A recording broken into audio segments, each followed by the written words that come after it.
Flyers are at the University of British Columbia today for their final practice before their season opener on Friday night against the Vancouver Canucks. I'm Charlie O'Connor with PHLY Sports, and these are your Flyers post-practice notes. The big story in anticipation of the team's season opener: for the fifth consecutive practice, Nick Seeler did not skate with the team. The Flyers' second pair left shot defenseman was at practice. He is on the trip, and we did catch a picture of him watching practice with no skates on and no pads on, so he is around. But for the fifth straight time, he did not practice with the team, and it really does throw his availability for Friday's game into serious doubt. Now, when we talked to John Tortorella after practice, he didn't rule out the possibility of Seeler playing tomorrow. He continues to call him day-to-day, said he's not worried. Obviously, this all stems from the pass he blocked last week and the numbness in his foot.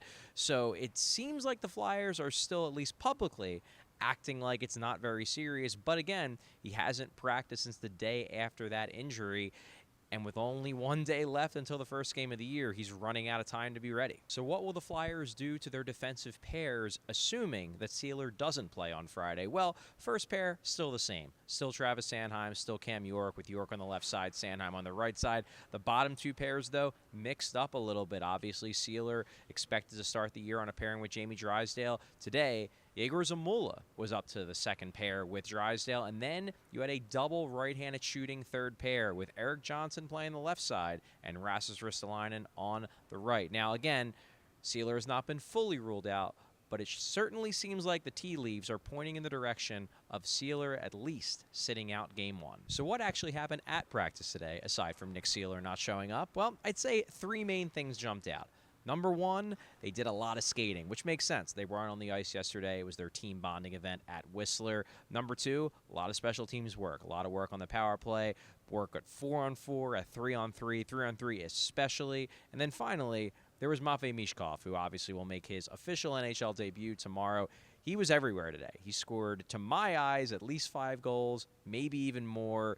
He certainly seems amped up and ready for his NHL debut. So where is Michkov going to play? Well, right now, it looks like he's going to start out the year on the first line. Surprisingly, it does appear he's going to start out at left wing. Now, he's more of a natural right wing. He's a left-shooting player, but he's generally speaking played on the right. It appears the Flyers are going to try him out on the left on a line with Sean Couturier and Travis Konechny. But if today's practice is any indication, Michkov is ready to score in his debut. I guess we'll see if he actually can pull it off, though. It was also quite noteworthy just how much time today they spent working on 3-on-3. Obviously, 3-on-3, the main situation you see in overtime. The Flyers didn't miss the playoffs by that many points. They've historically been a very bad overtime team. The Flyers practice a ton of 3-on-3 today. So I asked John Tortorella about it after practice, and he confirmed that it is an emphasis this year to practice 3-on-3, even 4-on-4 or more. He feels like they gave away a lot of goals and a lot of standings points last year and in past years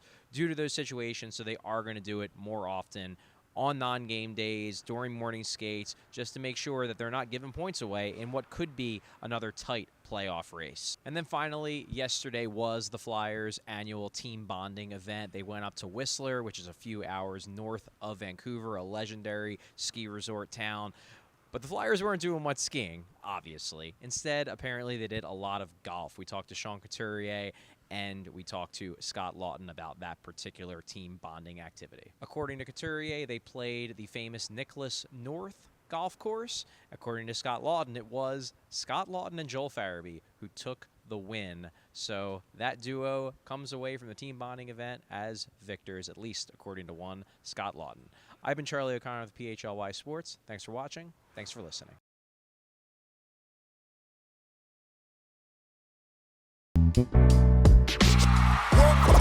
We all silly like the mayor.